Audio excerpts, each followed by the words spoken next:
माधवपुर गांव में धनिया नाम का किसान अपनी बेटी सुशीला के साथ रहता था।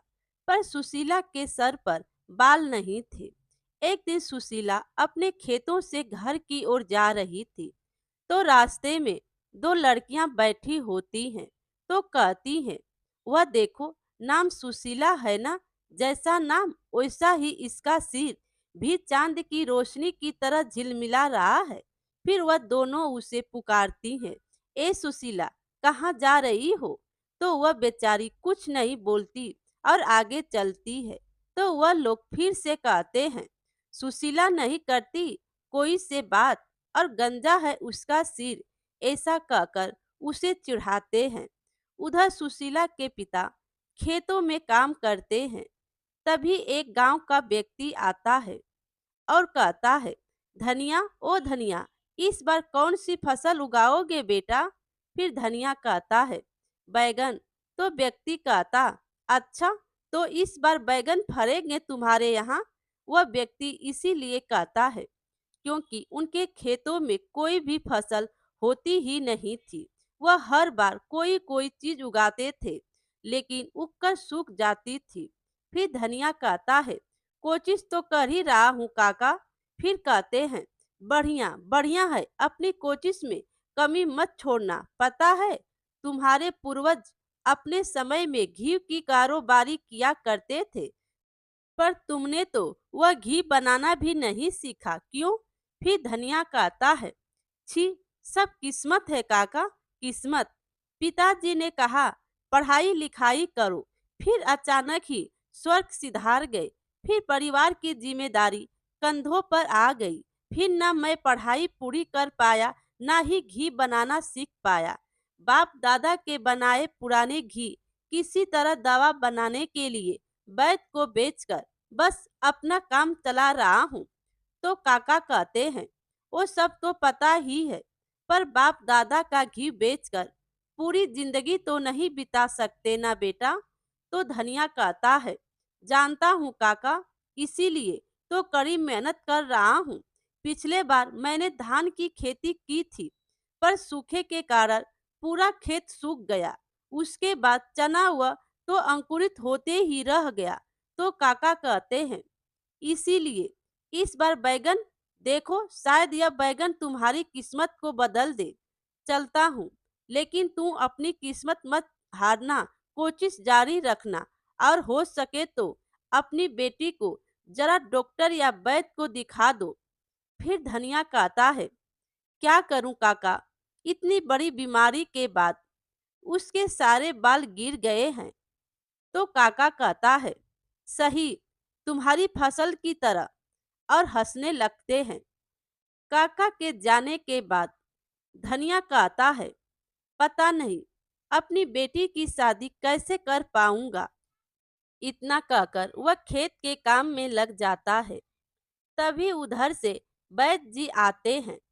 तो कहते हैं, सुनो धनिया, कल घी जरूर लेकर आना बेटा। घी के बिना दवा नहीं बना पा रहा हूँ।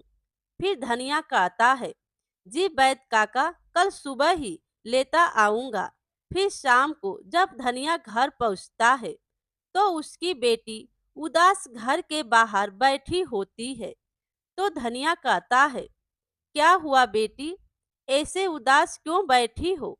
फिर धनिया की बेटी कहती है, पापा, अब मैं घर के बाहर कभी नहीं जाऊंगी। मेरे बालों की यह हालत देखकर सभी चिढ़ाते हैं, मजाक भी उड़ाते हैं। फिर धनिया कहता है, सबकी बात सुनोगी तो कैसे चलेगा बेटी? जितना सुनोगी यह लोग तुझे उतना ही सुनाते रहेंगे, समझी? तो सुशीला कहती है, पर पापा, मुझे बहुत दुख होता है, क्या करूं? फिर धनिया कहता है, मुझे भी होता था, जानती हो बेटी, जब मैं स्कूल में पढ़ता था ना, तब तब मुझे बैल करके चिढ़ाते थे, क्योंकि मैं पढ़ने में बहुत कमजोर था। जब मास्टर जी मुझे बोर्ड पर कोई सवाल हल करने के लिए देते थे, तो मैं नहीं कर पाता था। तो मास्टर जी कहते थे, बैल कहीं का। इतना सुनकर सुनीता अपने पिता के गले लग जाती है। और कहती है, पापा, तो धनिया कहता है, इसीलिए तो कहता हूँ कि दुखी मत हो बेटी। अच्छा सुनो, आज रात को घी निकाल कर रखना, कल सुबह बैत काका को देने जाना होगा। तो सुशीला कहती है, पर पापा, घी तो लगभग खत्म होने वाला है। दादू का बनाया हुआ घी और कितने दिनों तक चलेगा भला। तो धनिया कहता है, पता नहीं बेटी, अब जितने दिनों तक चलता है चलने दे, कुछ खाने की व्यवस्था हो जाएगी, उसके बाद मुझे भी नहीं पता क्या होगा। जाओ। फिर सुशीला घर में रखा पूर्वजों का घी एक दूसरे मटके में निकालकर भरती है और थोड़ा बहुत घी उस मटके के बाहर लग जाता है। उसे हाथ से पोंछकर अपने सिर में लगा लेती है। फिर अगली सुबह जब धनिया उठकर अपने खेत में जाता है तो देखता है कि बैगन की सारी खेती सूख जाती है। अपने सर पर हाथ रखकर वहां बैठा रहता है। तभी वहां पर वही काका आ जाते हैं और कहते हैं, क्या हुआ धनिया, सर पर हाथ रखकर क्यों बैठा है। तो धनिया कहता है, यह देखिए काका, फिर से। तो काका कहते हैं, फिर से तुम्हारी खेती सूख गई। धनिया कहता है, हाँ काका, फिर से। इतनी मेहनत से खेती की और यह देखिए, यह फिर से सूख कर मिट्टी में मिल गई। इस बार काका के साथ में एक और व्यक्ति था। तो वह कहता है, दरअसल इतनी देखभाल करता है कि यह बर्दाश्त ही नहीं कर पाती। फिर धनिया कहता है, स्कूल के दोस्त ठीक ही कहा करते थे कि मैं एक बैल हूँ। फिर वह व्यक्ति कहता है, अगर मेरी एक बात मानो तो तुम घास की खेती करो, बाजार में घास की कीमत बहुत ज्यादा है। फिर धनिया आश्चर्यचकित होते हुए कहता है, क्या घास। तो काका भी कहते हैं, हाँ घास। घास जमीन पर ही उग जाता है, अलग से लगाना नहीं पड़ेगा तुम्हें। फिर धनिया कहता है, हाँ वह तो है ही, ठीक है, अब से मैं वही करूँगा, घास ही उगाऊंगा।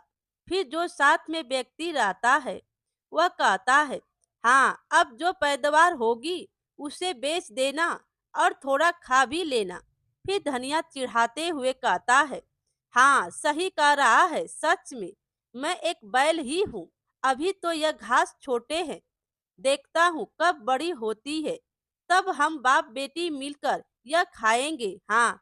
फिर काका धीरे से अपने पास वाले व्यक्ति को कहता है, लगता है इसका दिमाग खराब हो गया है और कुछ कहना सही नहीं होगा। हाँ। तो वह व्यक्ति कहता है, हाँ बैल बनकर घास खाने के बारे में सोच रहा है और अचानक कहीं बाघ भालू बन गया, तब यह हमें खाने आ जाएगा। तो काका कहता है, हाथ पैर से कहीं बाघ भालू बनता है क्या, ज्यादा से ज्यादा बछड़ा या गाय बनेगा। ऐसा कहकर हंसने लगते हैं। फिर वह लोग वहां से चले जाते हैं और शाम हो जाती है। धनिया अपने घर की ओर जाता है और उधर घर में उसकी बेटी कांच में अपना चेहरा देखती है तो कहती है, ऐसा लग रहा है कि मेरे सर में बाल निकल रहे हैं, यह तो काले काले लग रहे हैं। तभी बाहर से उसके पापा की आवाज आती है, सुशीला। तो सुशीला कहती है, आती हूँ पापा। सुशीला बाहर आती है तो धनिया कहता है, अरे तुमने कल रात को घी निकाल कर बाहर रखा था ना। तो सुशीला कहती है, हाँ पापा। फिर धनिया कहता है, जल्दी से ले आ, मैं जल्दी देकर आता हूँ, लगता है बारिश आने वाली है। फिर सुशीला घर में से वह घी मटकी लाती है। तभी बारिश शुरू हो जाती है। तो सुशीला कहती है, पापा बारिश शुरू हो गई है, ऐसे में आप कैसे जाएंगे। तो धनिया कहता है, अरे मैं तो। फिर सुशीला कहती, नहीं नहीं, अब बारिश के रुकने के बाद ही आप जाइएगा। फिर धनिया कहता है, नहीं नहीं, मैंने काका से वादा किया था कि घी उन्हें पहुंचा कर आऊंगा। मैं अपने खेतों से होकर जाऊंगा और जल्दी आ जाऊंगा। इतना कहकर धनिया ने सुशीला के हाथों से घी की मटकी लेकर चल दिया। बारिश और तेज हो गई और जैसे ही वह अपने खेत की मेड़ पर चल रहा था, मिट्टी गीली होने की वजह से उसका पैर फिसल गया और घी की मटकी समेत वह अपने ही खेत में गिर गया। मटकी फूट गई और सारा घी खेत में फैल गया। फिर धनिया कहता है, माँ, मैं तो गिर पड़ा, सारा घी मिट्टी में मिल गया, हाय हाय। फिर वह अपने घर के लिए वापस चला जाता है और रास्ते में आवाज लगाता है, सुशीला बेटी। और जैसे ही उसकी बेटी घर से बाहर निकलती है, तो वह देखता है कि उसकी बेटी के सिर पर बहुत ही घने लंबे काले बाल हो जाते हैं और कहता है, अरे यह क्या हुआ? तो सुशीला कहती है, क्या पापा? तो धनिया कहता है, तुम्हारे सर पर। तो सुशीला कहती है, हाँ पापा, बाल निकल आए हैं। फिर धनिया कहता है, अरे सिर्फ निकले ही नहीं हैं बेटी, कितने सुंदर घने काले बाल हैं, अभी थोड़ी देर पहले तो नहीं थे। यह तो जादू है, वाह, कितनी सुंदर लग रही है मेरी बेटी। पर यह सब कुछ हुआ कैसे बेटी? तो सुशीला कहती है, पता नहीं पापा, मुझे भी समझ नहीं आ रहा है।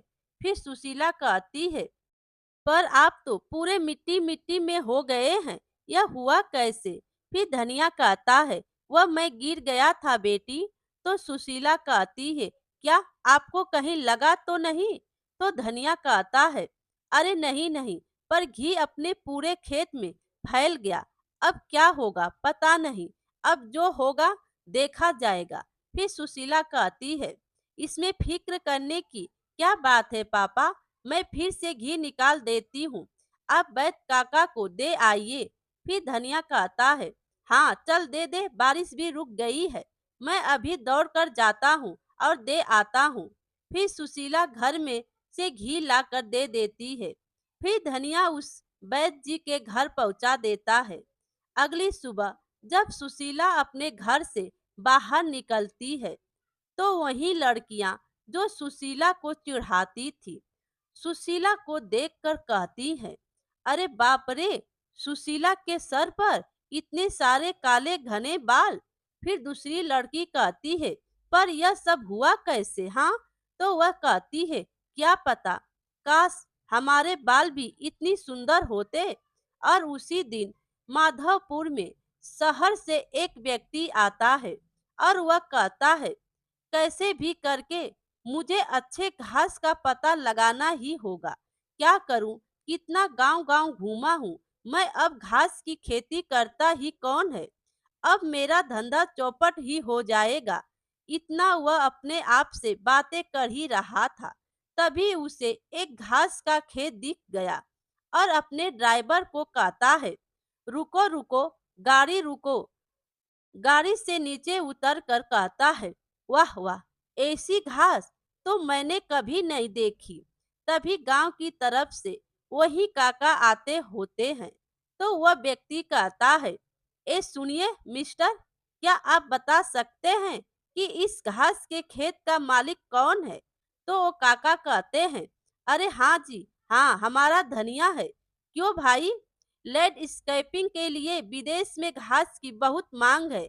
विदेशों के घर मैदान, इस सब की तस्वीर देखी है ना, पूरा घर हरी घास से ढका हुआ होता है, देखकर बहुत सुकून मिलता है। अलग अलग जगह से घास इकट्ठा करके मैं विदेश में एक्सपोर्ट करता हूँ। हाँ, मैं यह घास खरीदना चाहता हूँ।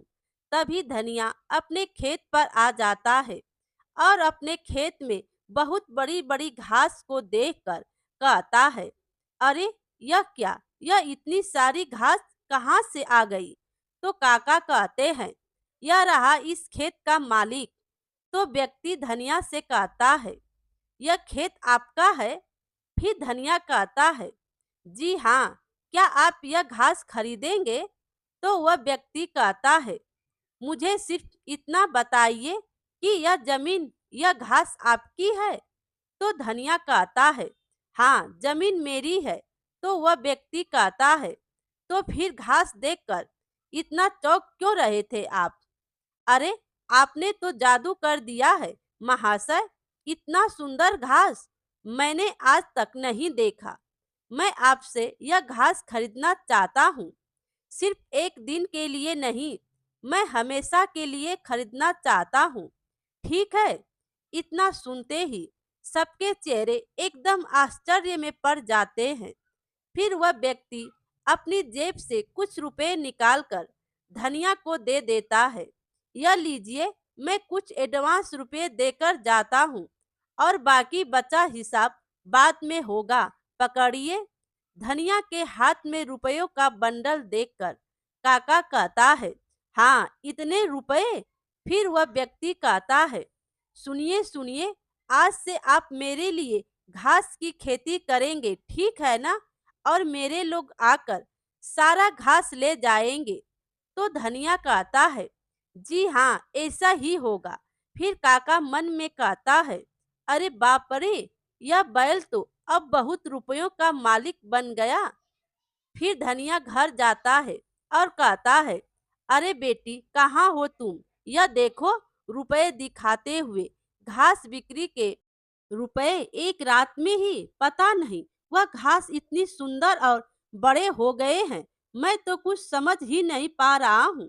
तो सुशीला कहती है, पर अब मैं समझ गई हूँ पापा, यह सब दादू के घी का कमाल है।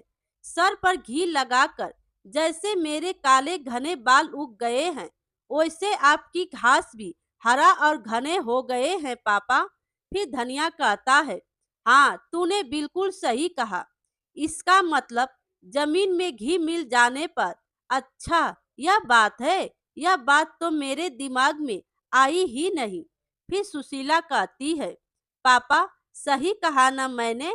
तो धनिया कहता है, ठीक है, कम से कम अब हमें बिना खाए मरना नहीं पड़ेगा मेरी बच्ची, है ना? सही कहा ना मैंने? दोनों हंसने लगते हैं और दोनों बाप बेटी एक दूसरे से गले मिल जाते हैं। मेरे प्यारे दोस्तों, कहानी अच्छी लगी हो तो लाइक कीजिए और अपने दोस्तों में भी शेयर कीजिए और चैनल पर नए हो तो चैनल को सब्सक्राइब कीजिए। Thank you.